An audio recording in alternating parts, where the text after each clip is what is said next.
Hey guys, Righteous Framer here, bringing you all a word of the day. And it is beware of future fakers. I'm going to read you all a small excerpt from my book, Gaslit, Escaping the Narcissist Pit by Righteous Framer. That's my writing name. And it's going to be on page 71 of my book, Future Faking. So a brief definition from Greg Kushnick, who's a doctorate in psychology or psychiatry, says future faking. He defines future faking is when someone uses a detailed vision of the future to facilitate the bonding and connection in a romantic relationship. Again, future faking is when someone uses a detailed vision of the future. So they're giving this imagination about the future, what the future will be like, to facilitate the bonding and connection in a romantic relationship. So an excerpt from my book is similar to the purpose of love bombing, another technique of narcissists. Narcissists know that they will do enough inappropriate things throughout the relationship that it would make any reasonable person head for the hills. Therefore, they sometimes opt to use a technique known as future faking to keep you holding on to see the good promises that are to be fulfilled conveniently and always at a later date.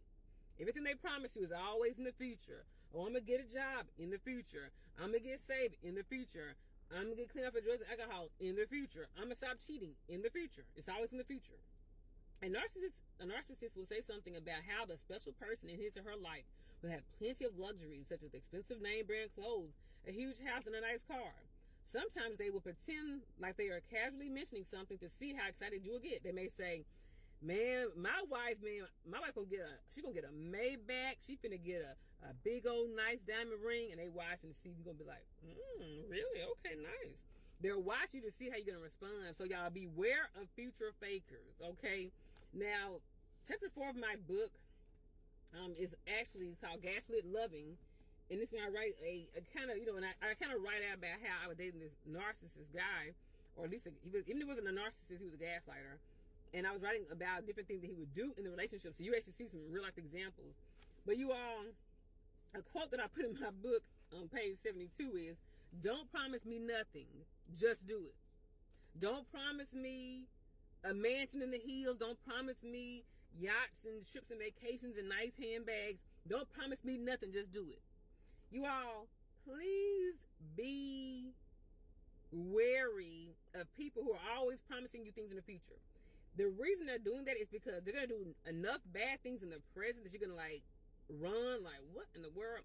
So you will stay around because you're like, well, he promised me next year he will do this. He promises me that after this check hits, he going to do this. They're always promising you a future reality that you will never see. You're never going to see that reality, you all. One of my former pastors, Bishop Linwood Dillard, he said, if you want to know what a person will do, look at what they have done. If you want to know what a person will do, look at what they have done. Have they stolen from somebody before? They are probably going to do it again. Have they cheated before? They're probably going to do it again. Have they hit their girlfriend or have they hit their boyfriend? They'll probably do it again. Now, I believe that people do change. People can change if they're going through some intensive therapy or counseling or deliverance or a support group, all the things. But people don't really change that much. Another quote I heard is that the best predictor of future behavior is past behavior. Now, I'm 39 years old. Just turned 39 February 15th. If I wasn't carjacking before 39, I'm not likely to start carjacking 40 and older. It is not going to happen. If I was sleeping around for money before 39, I'm not going to likely start picking up prostitution now. You see what I'm saying? That is start landing my taxes before 39.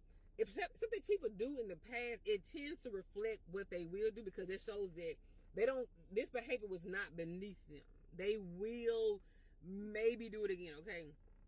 So what I want you to do in order to combat this technique that the narcissists try to do,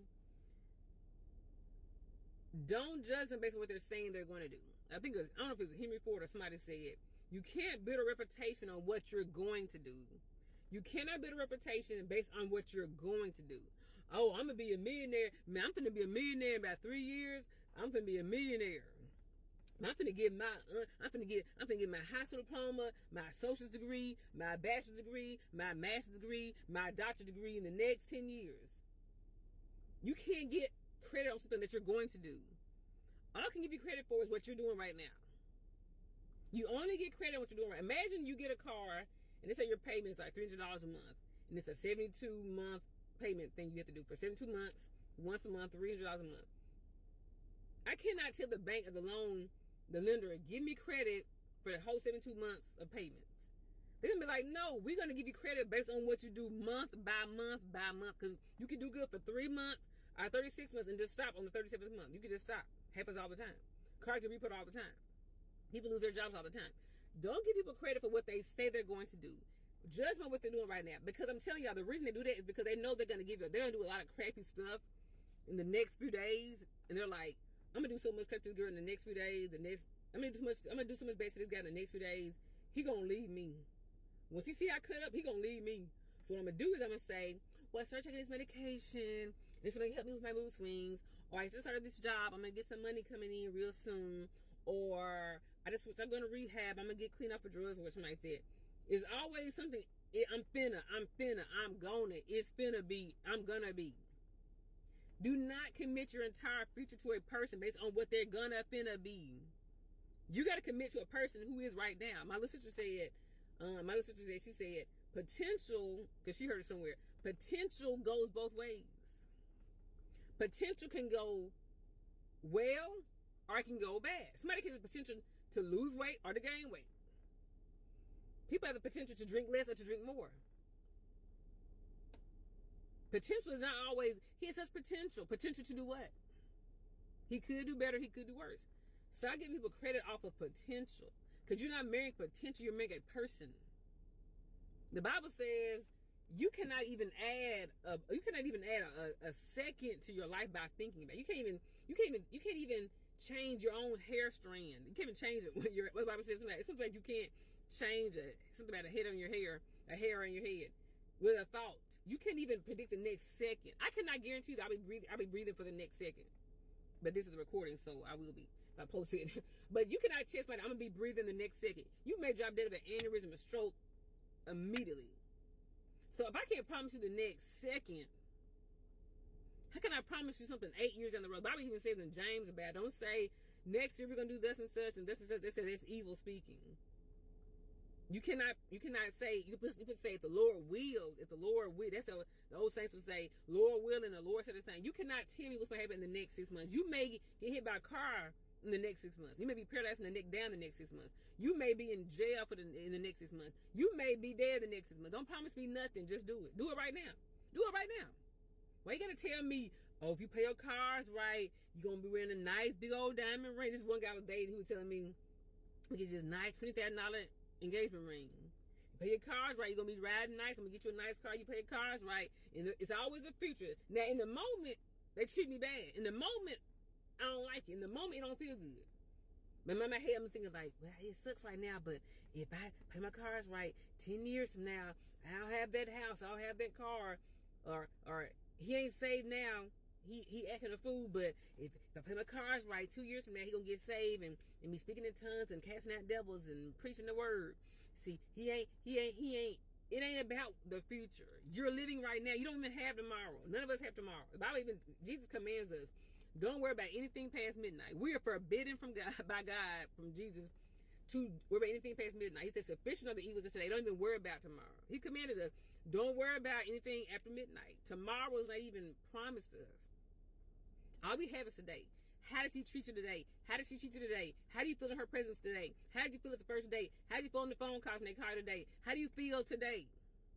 Don't worry about how you feel in 10 years from now. You don't know how you're going to feel 10 years from now. How do you feel in their presence today? Do you enjoy their company today? Do you enjoy their conversations today?